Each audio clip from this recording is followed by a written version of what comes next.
बिस्मिल्लाहिर्रहमानिर्रहीम अस्सलामु अलैकुम वरहमतुल्लाहि वबरकातुहू। इमरान खान ने दो बड़े फैसले किए हैं। आपको आगाह करता हूं, आपको याद होगा इमरान खान के सबसे बड़े नाकिद बल्कि दुश्मन कह लें, हफीजुल्लाह न्याजी ने एक बार टीवी प्रोग्राम में कहा था कि इमरान खान बला का बहादुर है, he is a daredevil. अब वो इकदामात अवाम को भी नजर आना शुरू हो चुके हैं। इलेक्शन कमीशन ने तहरीक इंसाफ को फंसाने के लिए उनको इंट्रा पार्टी इलेक्शन और उससे बल्ले के निशान को नत्थी कर दिया था। Tehreek Insaf intra party election करवाने जा रही है। जहां एक तरफ इस फैसले के खिलाफ अपील होगी, वहीं इंट्रा पार्टी इलेक्शन की तैयारियां भी शुरू कर दी गई हैं। हामिद खान को जिम्मेदारियां दे दी गई हैं इमरान खान की तरफ से कि इंट्रा पार्टी इलेक्शंस करवाने हैं। पार्टी ने यह भी फैसला किया है कि पार्टी के चेयरमैन के लिए इमरान खान इंतखाब के लिए खड़े होंगे। मनसूबा साजों का तो मनसूबा यह है कि क्योंकि इमरान खान नायल हो चुके हैं, तो जाहिर है अब चेयरमैनशिप के लिए भी इलेक्शन नहीं लड़ सकेंगे। और अगर इमरान खान खड़े होते हैं तो फौरन आपको पता है पिटीशन लेके ये चले जाएंगे अदालत में। लेकिन वहां पे कुछ चीजें आपस में कनेक्ट हो रही हैं। इमरान खान की नायली तोशाखाना केस में हुई है। तोशाखाना केस की मेन अपील और फैसले को मुअत्तल करने की भी जो इस्तदा है वो समाअत के लिए मुकर्रर हो चुकी है। तो जिस दौरान ये इमरान खान का इंट्रा पार्टी इलेक्शन चैलेंज होगा, उसमें इलेक्शन कमीशन कोई एक्शन लेने की कोशिश करेगा, वो हाई कोर्ट में जाएगा, हाई कोर्ट से कोई फैसला आया वो सुप्रीम कोर्ट में जाएगा, तो जितना मामला लटक जाएगा इतने में तोशाखाना में नाअहली मुमकिन तौर पे खत्म हो सकती है। और अगर किसी और केस में फौरी सजा ना हुई तो इमरान खान पार्टी चेयरमैन रह सकेंगे। तो ये एक टेक्निकल चीज है जिसको मैं अंडरस्टैंड कर पाया हूं, और इसलिए इंट्रा पार्टी इलेक्शन की तरफ भी पार्टी जा रही है ताकि उनके पास कोई एक्सक्यूज ना हो। और दूसरी तरफ ये अपील भी की जाएगी कि ये फैसला गलत है, क्योंकि नून लीग ने कौन से इंट्रा पार्टी इलेक्शन करवाए हैं, पीपल्स पार्टी ने कौन से इंट्रा पार्टी इलेक्शन करवाए हैं, उनके हर चीज कबूल कर लिए जाते हैं।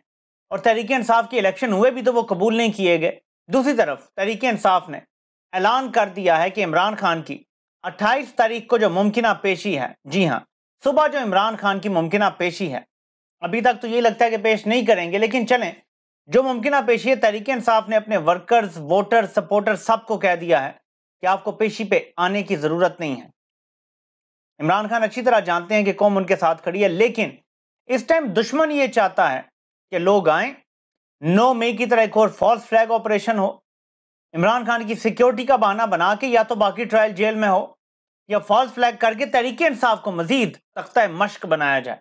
इन दोनों कामों को भांप लिया गया है और इसलिए लोगों को कह दिया गया है, मैसेज दे दिया गया है कि कोई भी घरों से ना निकले, अभी जरूरत नहीं है, जब जरूरत होगी आपको कॉल दे दी जाएगी, जब कहीं वर्कर कन्वेंशन या जलसा होगा उसके लिए आपको कॉल दी जाएगी, लेकिन अभी किसी को निकलने की जरूरत नहीं है। इमरान खान को पता चल गया है कि केपीके में किस तरह लोग तमाम तर जबर के बावजूद बाहर निकले हैं, वर्कर्स कन्वेंशन को जलसा बना दिया गया है, वो खुश हैं, वो तसल्ली में है कि उनकी कौम उनके साथ है।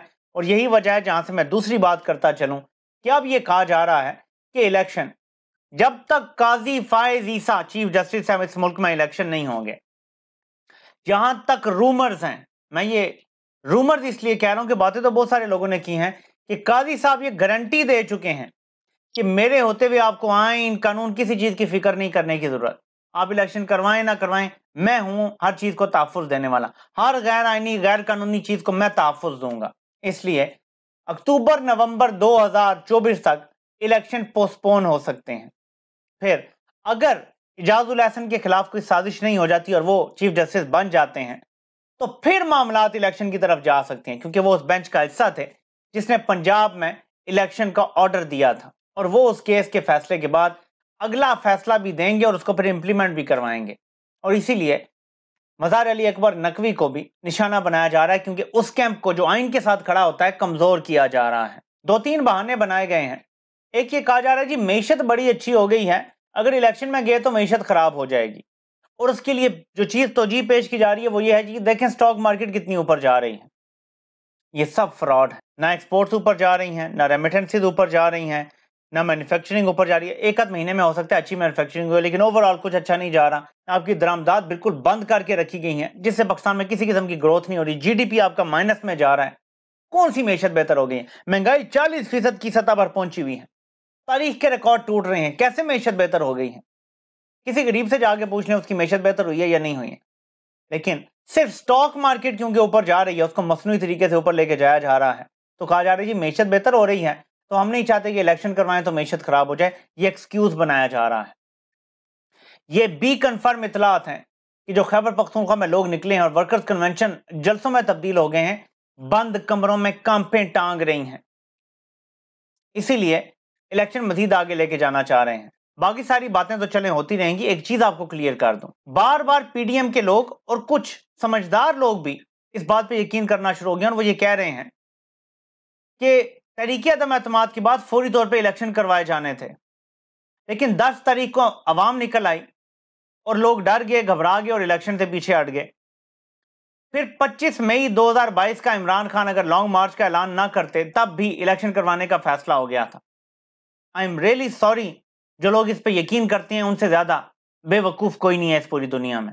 अगर इलेक्शन ही करवाने होते तो जब इमरान खान ने 3 तारीख को असेंबली तोड़ दी थी तब इलेक्शन करवा दिए जाते। अगर इलेक्शन ही करवाने होते और मामलात को ठीक करना होता तो शहबाज गिल को नंगा करके मारने की नौबत ना आती, 25 मई को अवाम का कचूमर ना निकाला जाता, आजम सवाती को नंगा करके मार के उसकी वीडियोस ना भेजी जाती, अरशद शरीफ को शहीद ना किया जाता, जिले शाह को भी बेईमाना तशद्दुद करके शहीद ना किया जाता, इमरान खान को गोलियां ना मरवाई जाती, साफियों का जीना ना हराम कर दिया जाता जो पाकिस्तान के हक में बोलते हैं। यह सब कुछ इसलिए नहीं था कि 1 महीने में या अगले दिन इलेक्शन करवाने थे। ये झूठ बोलते हैं लोग और इस झूठ पे कभी बिलीव ना करें, ऐसा कुछ भी नहीं होने जा रहा था। अगर इमरान खान 25 मई को लॉन्ग मार्च का ऐलान ना करते तो 20 या 21 की रात को उनको गिरफ्तार करने का फैसला हो गया था। यही वजह है कि इमरान खान खैबर पख्तूनख्वा चले गए थे, वहां से फिर उन्होंने लॉन्ग मार्च का आगाज किया था। एक ऐसी तकर्री होनी थी नवंबर में जिससे पहले तो किसी सूरत भी नून लीग ने इलेक्शन में नहीं जाना था। तो ये सब झूठ बोले जाते हैं और अब भी जो इलेक्शन में बार बार डिले हो रही है इस तकर्री के बाद, क्योंकि तकर्री के बाद इलेक्शन हो सकते थे। इमरान खान की पॉपुलैरिटी उस लेवल पर है जहां दुनिया के किसी लीडर को इतनी पॉपुलैरिटी नसीब नहीं हुई कम से कम पिछली पूरी सदी में। इसको काउंटर करने के लिए वक्त चाहिए। इमरान खान को मजीद केसेस में कन्विक्ट करने के लिए वक्त चाहिए। ये जो पंजाब और खैबर पख्तूनख्वा में इलेक्शन नहीं होने दिए गए सिर्फ इसलिए नहीं होने दिए गए, हालांकि उस वक्त तक तकर्री हो चुकी थी, हो जाते इलेक्शन धांधली भी कर लेते, लेकिन खतरा यह है कि इमरान खान पंजाब और खैबर पख्तूनख्वा जीत जाता तो फिर उसको किस जेल में रखते। इमरान खान को इस्लामाबाद की अदालत से भी सजा होती तो उसने रहना अडयाला जेल में था। हुकूमत चाहती तो उनके घर को जेल करार दे देती। इमरान खान को तोड़ना नामुमकिन हो जाता। पाकिस्तान के 2 सूबों के फैसले इमरान खान कर रहा होता, बेशक उसे कन्विक्ट कर देते। इसलिए इलेक्शन नहीं होने दिए गए, डरते हैं इमरान खान की मकबूलियत से। और अब भी इलेक्शन तब तक नहीं होने दिए जा रहे जब तक इमरान खान की मकबूलियत का कोई तोड़ नहीं निकल आता, क्योंकि इमरान खान के लॉयल लोग अब भी खड़े हैं। वो तगड़े लोग आगे आ जाएंगे जो ना मार से डरते हैं, ना अपनी प्रॉपर्टी खोने से डरते हैं, ना अपने बिजनेस की तबाही से डरते हैं। वो हकीकी आज़ादी के इस नारे पे बिलीव करते हैं। उन लोगों का खौफ है जिसकी वजह से इलेक्शन नहीं करवाए जा रहे अभी तक। और 8 फरवरी को काजी का इम्तिहान है। काजी के बारे में जो रूमर्स आ रहे हैं, अगर तो ये सच हैं तो जस्टिस मुनीर को लोग भूल जाएंगे, लोग जस्टिस बंदयाल को भूल जाएंगे, लोग काजी की मिसालें दिया करेंगे। अगर ऐसे लेटना ही था तो इतनी बढ़ के मारने की मेरा ख्याल है कि कोई ज़रूरत नहीं थी। इतना तो बंदयाल साहब भी नहीं लेटे, इतना तो जस्टिस मुनीर भी नहीं लेटे जितना काजी साहब लेट रहे हैं। एक पिटीशन दायर की गई है पेशावर हाई कोर्ट में कि इलेक्शन कमीशन जो अमला ले रहा है वो अदलिया से ले। ये बड़ी इंपॉर्टेंट पिटीशन है, दुआ करें कि ये पिटीशन सुन ली जाए और इस पर फैसला आ जाए, क्योंकि इलेक्शन कमीशन ब्यूरोक्रेसी से बंदे ले रहा है जो आरओ और ये सारे बनेंगे। ब्यूरोक्रेसी सारी ताकतवर हलकों के नीचे है, क्योंकि उनकी प्रमोशन, उनका सारा कुछ अब उनके कंट्रोल में है। उनके दस्तखत के बगैर प्रमोशन नहीं हो सकता। यह धांधली का सबसे मुनज्जम और खतरनाक मंसूबा है। नादरा का दफ्तर एक और हाजिर सर्विस जर्नल के कंट्रोल में है। पूरी तरह से अपने पंजों में इस सिस्टम को जकड़ लिया गया है। ऐसे में अदलिया से अगर लोग आते हैं तो मैनेज तो वो भी हो जाएंगे, लेकिन सब ही को मैनेज करना मुमकिन नहीं है। यहां भी कुछ अच्छे जज भी मौजूद हैं, ऐसे जज जिन्होंने बड़े बड़े तगड़े फैसले भी दिए हैं इस जबर के माहौल में भी। अनोखा लाडला बार बार ये कह रहा है कि मुझे बरी तो आपने करना ही करना है, हमारे लंदन प्लान और लंदन डील का हिस्सा है, लेकिन फैसले में सादिक और अमीन लिखवा के दें। अब ये अजीब डिमांड है, अगली पेशी में उसका केस ये किनारे लग जाएगा, उसको बरी कर दिया जाएगा। बताए ऐसा नजर आता है, एक नहीं तो 2 और पेशियां कर ली जाएंगी। नवाज शरीफ चाहता है कि जो बरियत का फैसला है उसमें मुझे सादिक और अमीन डिक्लेयर किया जाए। आप देखेंगे कि रिटर्न फैसले में हो सकता है कि यह डलवाया जाए, और जब हम रिटर्न फैसला पढ़ेंगे तो शायद लफ्ज सादिक और अमीन उसमें लिखा हो। नवाज शरीफ ये टाइटल लेना चाहता है। इस हद तक इस निज़ाम को नवाज शरीफ की बांदी बना दिया गया है। और फिर अवाम से ये मुतालबा है कि अवाम इज्जत भी करे, अवाम मारे भी खाए, अवाम को कोई हकूक भी ना मिले, अवाम को रोटी ना मिले, ना कपड़ा मिले, ना मकान मिले, ना रोजगार मिले, ना सेहत मिले, ना तालीम मिले, लेकिन वो इज्जत भी करे। इज्जत करवाने वाले काम करने पड़ते हैं।